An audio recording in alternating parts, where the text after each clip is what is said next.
सबसे पहले आप सभी को नए वर्ष की हार्दिक शुभकामनाएं। ये नया वर्ष आप सभी के लिए शुभ हो, मंगलमय हो, समृद्धि लेके आए, स्वस्थ जीवन लेके आए। भगवान श्री महाकाल बाबा का आशीर्वाद हमेशा आप सब पर यूं ही बना रहे। मैं हमारे मुख्य अतिथि पूजनीय महामंडलेश्वर जी स्वामी शैलेशानंद गिरी जी महाराज का मैं स्वागत करता हूं, अभिनंदन करता हूं।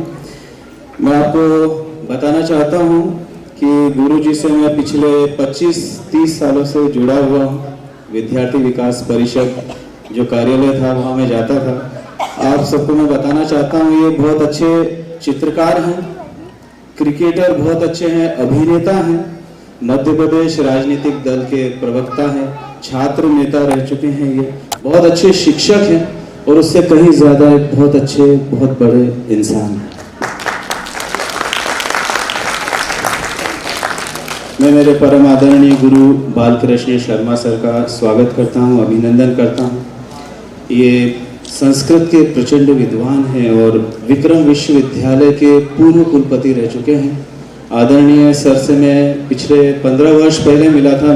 मुझे माता हरसिद्धि मंदिर का काम मिला था, मुझे 51 शक्तिपीठों की पेंटिंग बनाने का, और बहुत ही कठिन और जटिल काम था क्योंकि संस्कृत के श्लोकों को हिंदी में अनुवाद करना था और उसके बाद में वो पेंटिंग्स की उन देवियों की कल्पना करनी थी। तो आदरणीय सर के पास में गया, उन्होंने बिल्कुल सहजता से स्वीकार किया और 51 शक्तिपीठों के श्लोकों को ढूंढना चालू किया। ये श्लोक मध्य प्रदेश में कहीं भी प्रॉपर तरीके से नहीं मिल रहे थे, तो मैसूर की एक गैलरी से, लाइब्रेरी से सर ने मंगवाए थे मेरे लिए विशेषकर। और आपको बताना चाहूँगा, उन 51 शक्तिपीठों का वर्णन सर ने मेरे सामने इस तरह से किया है कि साक्षात मुझे उन 51 शक्तिपीठ की देवियों के दर्शन हो चुके थे। और उसके बाद जो पेंटिंगें माता हरसिद्धि मंदिर के लिए बनाई गई, उसके साथ में नवरात्रि, 10 माता और शिव जी के प्रदोषकालीन नृत्य की जो मैंने पेंटिंग बनाई है, वो भारत का दूसरा मंदिर है। एक मंदिर साउथ में और दूसरा माता हरसिद्धि मंदिर है, जिसमें 51 शक्तिपीठों के साथ में नवरात्रि, 10 माता और शिव जी के प्रदोषकालीन दर्शन होते हैं महादेवियों के। तो सर को मैं एक बात और बताना चाहूँगा आप सभी को कि हम लोग किराए के मकान में रहते थे, वो छोटे किराए के मकान में रहते थे, और माता हरसिद्धि मंदिर का जो काम मिला मुझे, सर ने जो मुझे आशीर्वाद दिया और जो मुझे सहयोग किया उन सब चीज़ों के लिए, उसके बाद हम अपने खुद के मकान में चले गए। मेरे परम आदरणीय गुरु डॉक्टर रमन सोलंकी सर का मैं स्वागत करता हूं, अभिनंदन करता हूं।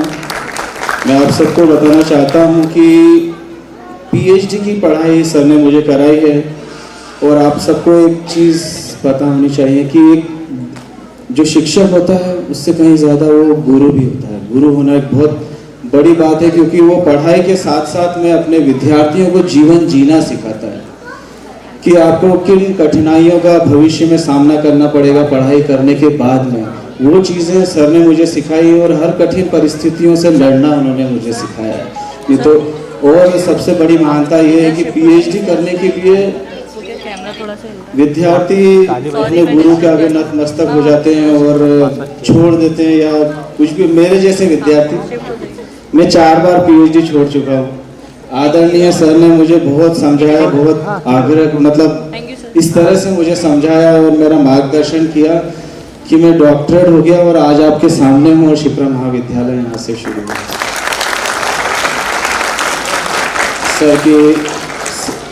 सर की आवाज़ का टेक्सचर और सर के जो बोलने का जो तरीका है, वो भटकते हुए युवा कलाकारों को सही रास्ता दिखा देता है। और मैं भी कई बार भटका हूँ, सर ने मुझे लाइन पे ला दिया है। और इनकी एक खासियत है कि ये भारत के प्रसिद्ध पुरातत्वविद हैं। ये जिस पत्थर को देख लेते हैं और उससे पुकारते हैं, वो पत्थर खुद ब खुद अपने हजारों साल पुराना इतिहास बताने लग जाता है। मैं मेरे परम आदरणीय गुरु डॉक्टर गिरीश पंड्या सर का स्वागत करता हूं, अभिनंदन करता हूं। ये भारत के प्रसिद्ध साहित्यकार हैं और राष्ट्रीय पुरस्कार प्राप्त हैं। और आज इस कॉलेज की जो कल्पना मैंने जो 2017 में, मतलब 2001 में जो मैंने कल्पना की थी, सर के बगैर, गिरीश पंड्या सर, इनकी सहयोग के, इनके मार्गदर्शन के बगैर इस कॉलेज की कल्पना भी नहीं की जा सकती है। और इस कॉलेज की शुरू से लेकर अभी तक की रूपरेखा, हर कठिन परिस्थितियों में सर ने मेरा साथ निभाया, क्योंकि ड्राइंग पेंटिंग बनाना एक अलग चीज़ होती है और एकेडमिक काम बहुत अलग होता है कि आपको एग्ज़ाम का काम ऐसा करना है, ऑनलाइन नंबर ऐसे चढ़ाना है, आपको स्कॉलरशिप का काम ऐसे करना है, आपको बच्चों के रोल नंबर इस तरीके से आते हैं, एनरोलमेंट नंबर ऐसे आते हैं। मैं सच बताऊं आप लोगों को, मुझे लेटर लिखना भी नहीं आता था और आज सर ने मुझे सब कुछ इतने अच्छे से सिखाया है कि कभी कभी यूनिवर्सिटी से मेरे पास फ़ोन आते हैं मार्गदर्शन के लिए कि ये इस तरह से हो रहा है, तो इसको सही तरह से कैसे किया जा सकता है। मैं परम आदरणीय शैलेंद्र पाराशर सर का स्वागत करता हूँ, अभिनंदन करता हूँ कि इतनी सौम्यता, इतनी कोमलता इतने महान कलाकारों में ही होती है, जो मैं विद्यार्थियों को बताता हूँ कि आपको दुनिया में कई तरह के बड़े कलाकार मिलेंगे और एक महान कलाकार मिलेंगे। आप बहुत आसानी से समझ पाएंगे कि जो भी आपको मिलेगा, आप सोचोगे कि ये बड़े कलाकार हैं, तो आपको उनका एक ओरा अलग ही दिख जाएगा, कि उनका एक एटीट्यूड अलग दिखेगा, उनमें आपको कभी भी अपने फ्यूचर के लिए कोई गाइडेंस नहीं मिलेगा, आपको केवल एक उनसे डिस्टेंस मेंटेन करना मिलेगा। तो मेरे जो गुरुजी यहाँ बैठे हुए हैं, आज इतने सालों तक मुझसे जुड़े हुए हैं, ये वाकई में हम सबके लिए, मेरे लिए खास तौर पर बहुत गौरवान्वित होने की बात है कि आज इतने वर्षों बाद भी मुझे उनका आशीर्वाद मिल रहा है और उनके आशीर्वाद से ही ये कॉलेज संचालित हो रहा है। और मैं आप सबको अपने कॉलेज की कुछ हमारी जो कार्यकारिणी, जो हम लोग किस तरीके से इसको चलाते हैं, एक हमारे समिति के सदस्य हैं, मेरे अंकल हैं, मनोज अंकल, इनके सहयोग से ही ये कॉलेज सुचारू रूप से संचालित हो रहा है। और मेरी वाइफ बैठी हैं सामने, नीतू, इनके सहयोग से, इनके जितने अप्रोच थे उसके बाद ही हमें शिप्रा फाइन आर्ट कॉलेज की मान्यता मिल पाई। तो मेरे इतने सालों में, मैं लगभग 25 वर्षों से मैं टीचिंग कर रहा हूँ, मैं पेंटिंग पढ़ा रहा हूँ मैं, तो मैंने ये सोचा, मतलब मैंने ये समझा है कि आप लोगों ने जो जो मुझे सिखाया, जो मार्गदर्शन दिया, जो कहा है, वो सुनना सबके लिए बहुत ज़रूरी होता है। क्योंकि ड्राइंग पेंटिंग बनाना, पोर्ट्रेट्स बनाना, लैंडस्केप्स बनाना और पेंटिंग बनाना, ये एक अलग काम होता है। और अपना जीवन जीने का एक हमें जो सक्सेस पाना है, उसमें क्या सबसे ज़्यादा ज़रूरी होती है, उसके लिए हमने एक मंच की स्थापना की है शिप्रा फाइन आर्ट कॉलेज में। जैसे मैंने इन लोगों को बताया कि जब समुद्र मंथन हुआ था, तो उसकी जो 4 बूंदें थी, जो सबको कथा मालूम है, उसकी जो 4 बूंदें थी पृथ्वी पर गिरी थी। एक हमारा सबका सौभाग्य है कि माँ शिप्रा में वो एक बूंद समाहित हो गई थी, और उस शिप्रा की एक जो अमृत की एक बूंद जो अमरता प्रदान करती है, तो वही वो चीज़ मैंने इनको समझाई कि शिप्रा फाइन आर्ट कॉलेज के अमृत कला मंथन के इस मंच से वो अमृत की बूंद मिलेगी, जिससे कलाकार भी अमर होगा और उसकी कलाकृति भी अमर हो जाएगी। तो इसके लिए जो हम लोग डिस्कस करते थे, आप लोग जो मुझे समझाते थे, वही चीज़ें मैंने इन लोगों के लिए चालू की है कि सबसे पहले स्टूडेंट के लिए होना एक एकाग्र मन बहुत ज़रूरी है।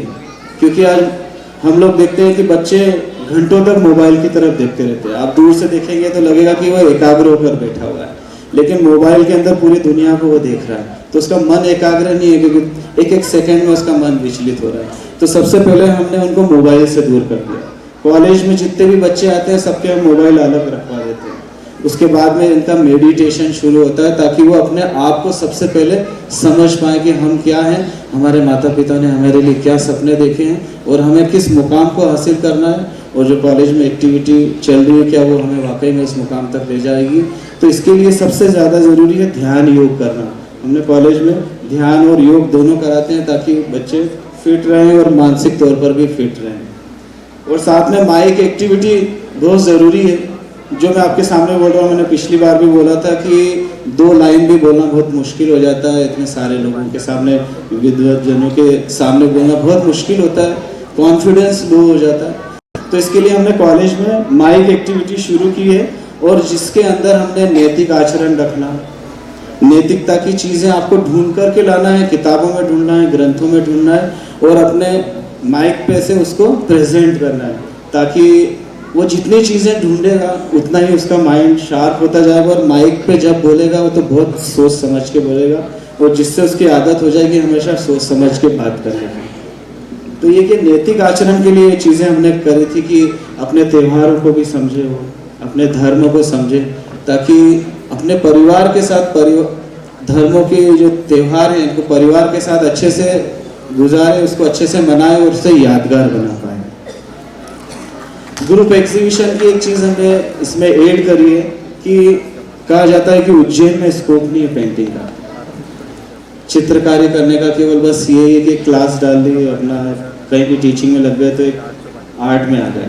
तो हमने एक ग्रुप एग्जीबिशन चालू की है, जिसमें हम लोग जयपुर लेके गए स्टूडेंट्स को, मुंबई लेके गए हैं, दिल्ली में एग्जीबिशन हुई है, और साथ में यूरोप की 5 कंट्री में इन बच्चों की एग्जीबिशन हो चुकी है। ये मैं आप लोगों को इसलिए बताना चाह रहा हूँ कि जो हमारी मेहनत है और जो एक मंथन है, हमारे मन का मंथन है, उससे कितनी चीज़ें बाहर आती है, और उसके साथ में उसे अप्लाई करना भी कितना ज़रूरी है हमारे जीवन में। तो 5 जो हमारी यूरोप में भी एग्जीबिशन हुई, मुंबई में भी हुई, और उससे फ़ायदा ये मिला कि जब वहाँ के कला जगत को बच्चों ने देखा कि एक एक पेंटिंग 1-1 करोड़ में बिक रही है, 5-5, 15-15 लाख में बिक रही है। तो ये पेंटिंग होती कैसी है?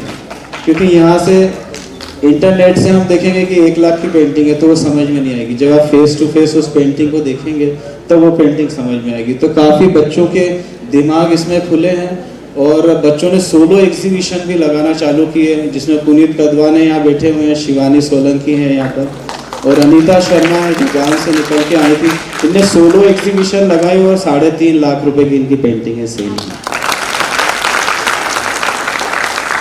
तो ये पेंटिंग का मैं आप लोगों को बताना चाहूँगा, पेंटिंग का सेल होना इसका मतलब ये नहीं कि पेंटिंग बेच के आए।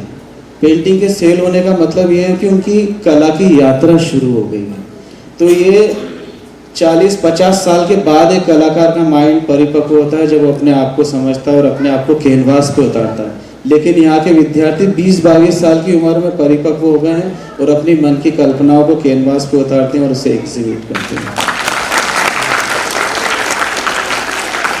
और साथ ही मैं आपको बताना चाहूँगा कि स्टूडेंट यहाँ पर 8 घंटे का कॉलेज लगता है, वैसे 6 घंटे का कॉलेज होता है। स्टूडेंट जो है गुरु शिष्य परंपरा से काम करते हैं यहाँ पे, कि गुरु ने एक बार जो बोल दिया है वो कैसे भी करके बताना है।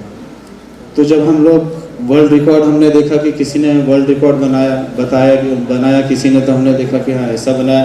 एक संस्था ने बनाया जिनने 30 स्टूडेंट के साथ वर्ल्ड रिकॉर्ड बनाया। तो मैंने इन लोगों को बोला कि आप लोग वर्ल्ड रिकॉर्ड इंडिविजुअल बनाए, कि आपका खुद का नाम आए, संस्था का नाम नहीं आए। तो ये बात मेरी पुनीत से हुई, तो पुनीत को मैंने बोला था कि राई के दाने पे बनाओगे तो शायद वर्ल्ड रिकॉर्ड बन जाएगा। तो इन्हें राई के एक दाने पर सम्राट विक्रमादित्य का एक पोर्ट्रेट बनाकर वर्ल्ड रिकॉर्ड में बनाया। इसके बाद शिवानी सोलंकी ने एक छोटी सी एक सुपारी पे विष्णु जी के दशा अवतार बनाए, और उसके साथ में इंडिया बुक और वर्ल्ड रिकॉर्ड दोनों उनको मिले। अनीता शर्मा ने यहाँ वर्ल्ड रिकॉर्ड बना, चावल के दाने पे पूरा राम दरबार बना दिया और वर्ल्ड रिकॉर्ड में अपना नाम दर्ज किया। यहाँ पे एक वेदांत भी है जिनने एक तिल्ली के एक दाने पे, जैसे अभी संक्रांति आने वाली है, तिल्ली के लड्डू बनाते हैं हम, तिल्ली के दाने पे हमने पेंटिंग बना के वर्ल्ड रिकॉर्ड बनाया।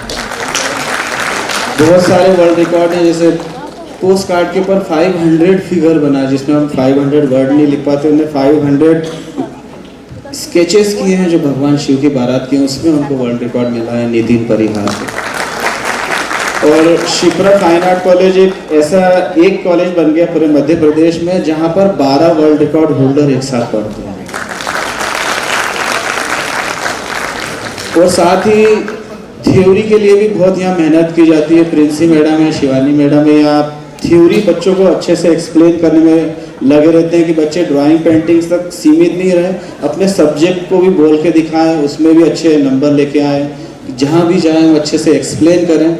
तो शिप्रा फाइन आर्ट कॉलेज यहाँ पर भी नंबर 1 पे आया। पूरे मध्य प्रदेश में 9 बच्चे टॉपर आए पूरे यूनिवर्सिटी में, और 4 बच्चों को गोल्ड मेडल मिला है यूनिवर्सिटी की तरफ से।